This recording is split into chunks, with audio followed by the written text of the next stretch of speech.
Bro saw X glazing on the timeline. Bro saw X's glazing Drake on the timeline. It's so funny. Look at this take. It's a miss because a bunch of 60-year-old white boy is laying on their chair. Brother, that's the target audience. You're not selling that to like some like a high schooler, like fucking like super connected. Bro, it's the target audience. It's football. It's football. Oh my god. Why was he so mad? Like, I get it. He did a whole collab with Drake, like they're besties and stuff. They're sponsored by the same crypto gambling casino. But like, I just don't understand why you would go this hard. Like many Drake fans that wanted to say this performance sucked, at least went through different avenues of being like, oh, we should have gotten Lil Wayne, who literally, if you've ever seen his like last couple of live performances, you would know why Lil Wayne wasn't the person who was actually, despite being from Louisiana, Lil Wayne wasn't the right person for the job. Okay. He's just not capable of doing live performances in general. I can show you that in a second. The state contract includes a fuck Hasan clause and a glazed Drake clause. Yeah, I didn't even know that there was a glazed Drake clause in there, but I'm beginning to find out that there certainly is one. It seems. But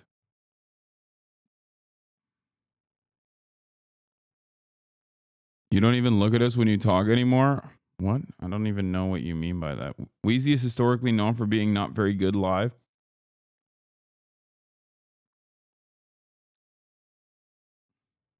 Drake is red pill adjacent? I don't even think he's red pill adjacent.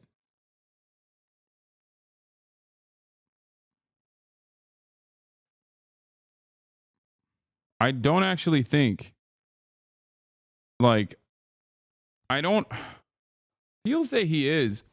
Like, I think he's just, his biggest crime is being weird to women and girls specifically. And also simultaneously being incredibly insecure and corny. Like, that is what it is.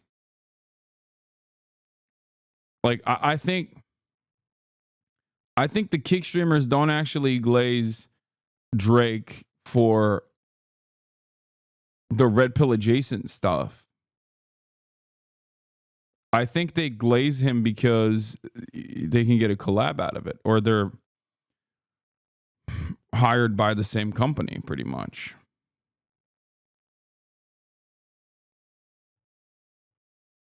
I would call that red pill adjacent. Okay. I would have said you were right like 10 years ago, but the way people are coming out to defend him are the same type of way people defend Kanye. I think that chatter was correct.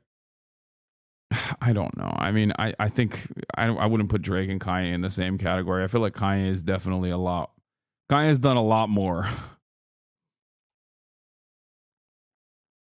Like, Drake is red pilled in the way that like most male celebrities are red pilled, where they just like actively will say misogynistic shit.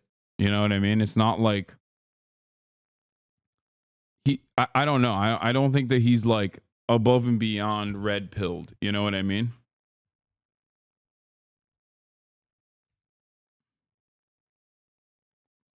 Yeah, Drake is coworker adjacent, not Kanye red pill adjacent. Okay, fair. Like his most like red pill adjacent thing is that, yeah, he just like links up with DJ Academics quite a bit. Like, that is the most red pill you can get. Oh my god. Hey, bro, I'm gonna lose my fucking does rap, and it played on the radio a fuck ton. He gained that status. Kendrick does not have that status. Yo, he's boasted for years about being, nah, I'm not like them. I don't sell out. I don't know that. I stand with my shit, whatever. I'm more like this. And the reality is, the analytics go with that. People that are outside the scope of hip hop and rap, they barely get a glimpse of Kendrick. So the fact that you guys think that, like, oh yeah, it's a great fit, that guys, everybody knows Kendrick, everybody knows his new song, whatever. No, they don't. They barely heard about it. Like, you are insane. And either you're. He's trying to say that Kendrick is not mainstream, and that most people don't know about his music, and that Drake is a more mainstream artist, and that Drake would have been a better person to play at the Super Bowl in comparison to Kendrick Lamar. And he's also saying that people don't know Not Like Us. Now, of course, that part is completely wrong. I think a lot of people know who Kendrick is. And he also just, yeah, I mean, I guess you could say like Grammys are not an indication of a mainstream popularity. You could still make that argument, I guess, if you want to. It wouldn't not be the best argument to make, but you could make an argument. You can be a commercial success and not win any Grammys, so you can kind of say that, I guess.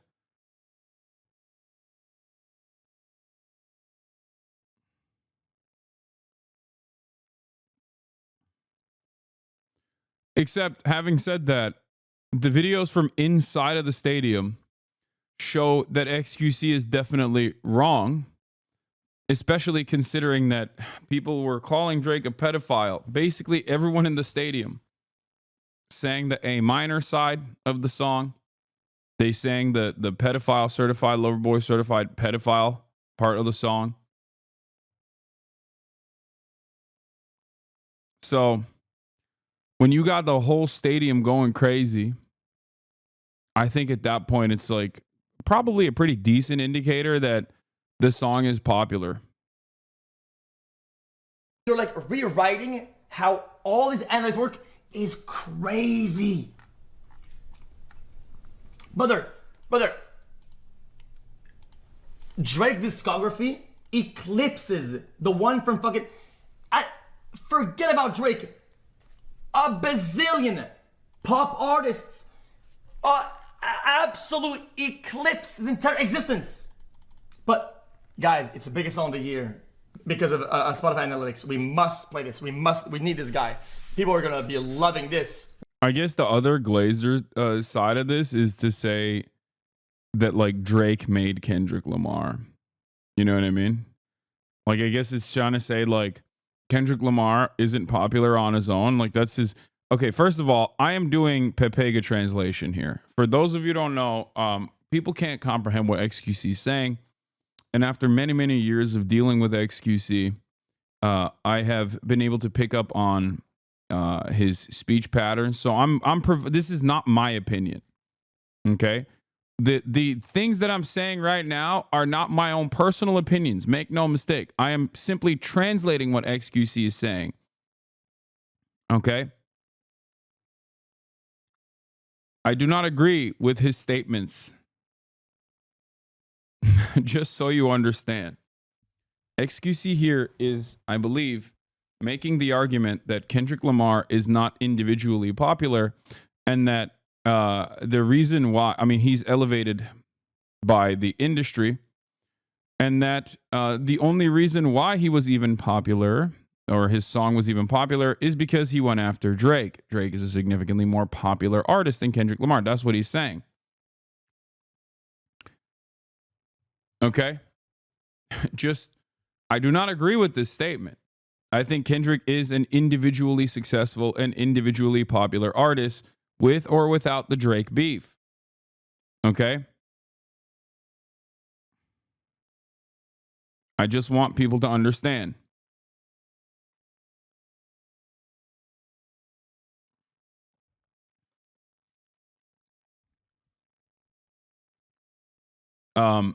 I do not think that, I mean, while I do think that They Not Like Us, classic anti-Semitism against a successful Jewish rapper. I'm surprised I haven't heard that yet. I guess the Snoop Dogg Stop Anti-Semitism ads did not take.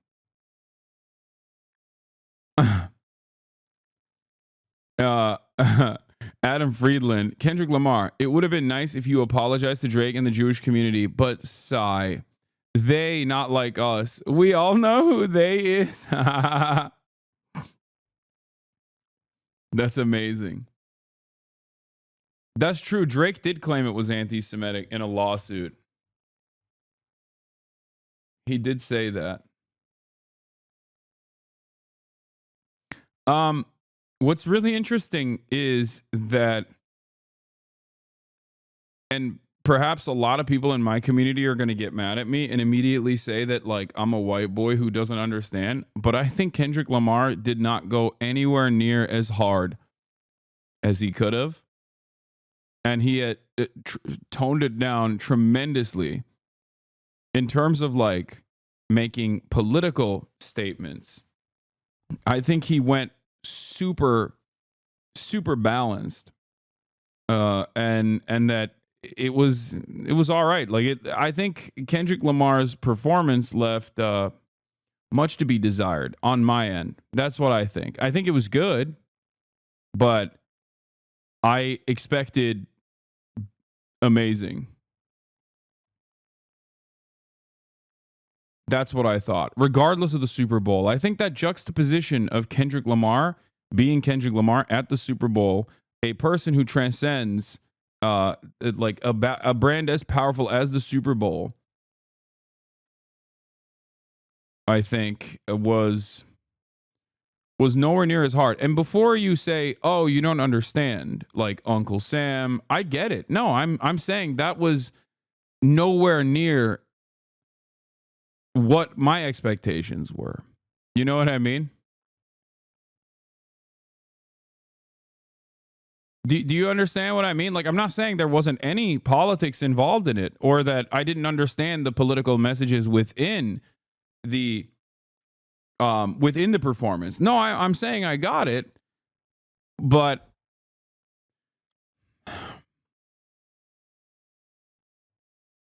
it was less than I expected. That's all I'm saying. Here's the breakdown. See, if you want. You wanted that performance to have been about Drake. You want to highlight A minor, which was a minor part of the performance. Yeah, I that's not what I'm talking about. I was not. I thought he wouldn't have even talked about Drake, maybe. Like, I thought that would have been a message in and of itself. I thought he was going to go ham on just politics. Like, you got to do, obviously, Not Like Us. It's his biggest song. It's his most popular song from this last album. But my expectation 100% was that he was going to go way harder. Kendrick did what I hope he'd do. Didn't try to do too much. Snuck in some little stuff. Kind of meta commentary on what he was participating in. Whole new song, too, which I assume is coming soon. Drake shade was quite satisfying. Serena cameo at the end.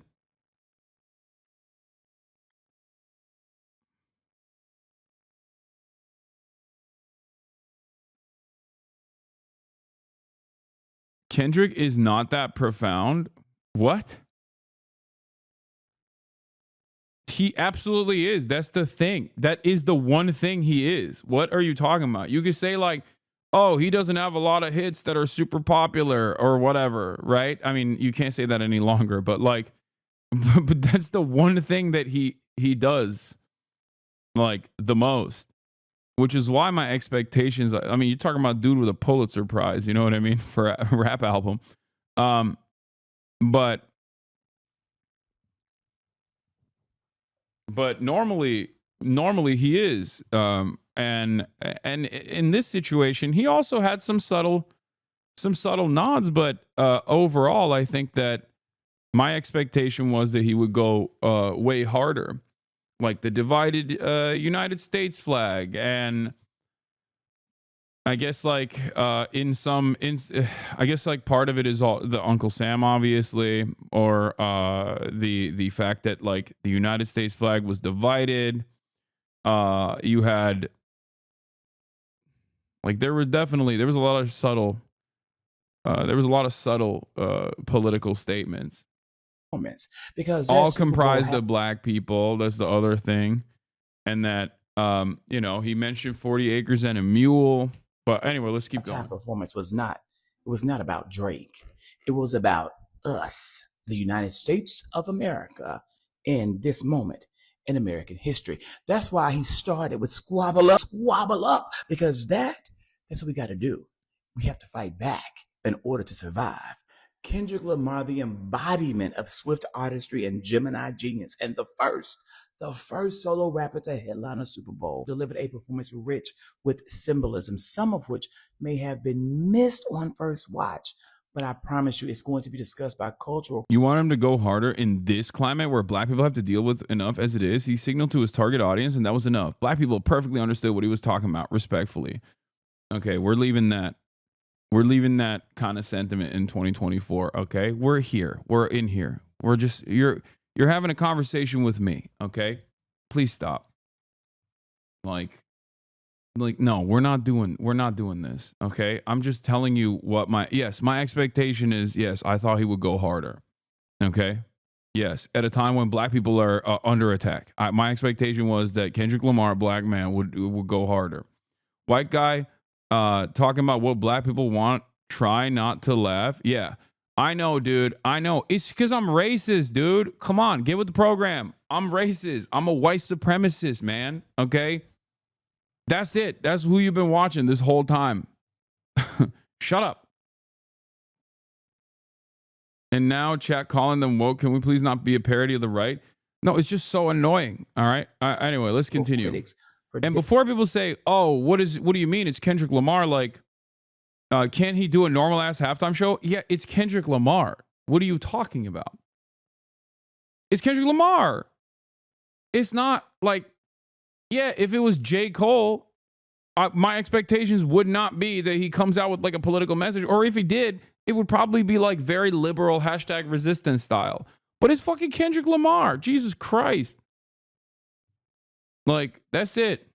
Decades to come as one of the first bold protests of the Trump era. And I'm going to tell you right here, baby, I'm so glad that Donald Trump was there to see the blackest halftime performance of all time. He had Samuel L. Jackson as Uncle Sam, dancers dressed in red, white, and blue prison uniforms, creating patterns that resembled and gave us an American flag, symbolizing both patriotism and critique of all the issues in this country regarding equality in the battle for it. The performers in prison uniforms, really was my favorite part.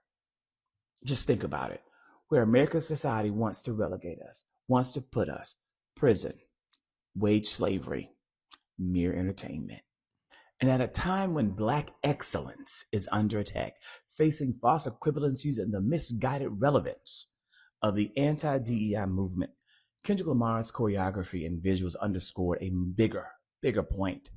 The repetition of the flag reinforces both a celebration of who we are, our American identity, and also an indictment of the contradictions that identity holds for all of us, not just black people, not just all of us. So this performance was not about Drake. I know some of you are wondering, you're saying to yourself, so if this performance wasn't about Drake, then what was Like Us all about? Well, ours inclusion of Not Like Us, even in a censored form, brought attention to ongoing debates about accountability and power dynamic. It's about holding public figures, whether they be Donald Trump, Drake, or Elon Musk, accountable for their actions. See, the oligarchs who paid $1 million to attend an inauguration, or an oligarch who paid $200 million to influence a national election, those people, they're not like us. No, man, it's like that's what people expected him to do. The singleness is key. Stop playing loud. Stop being ghetto, while he's literally telling you in front of your face with eloquent and subtle messages, man. Chef's kiss. What? Yeah, that's what I was saying. My criticism of Kendrick Lamar was that he was too black and too ghetto. What the fuck?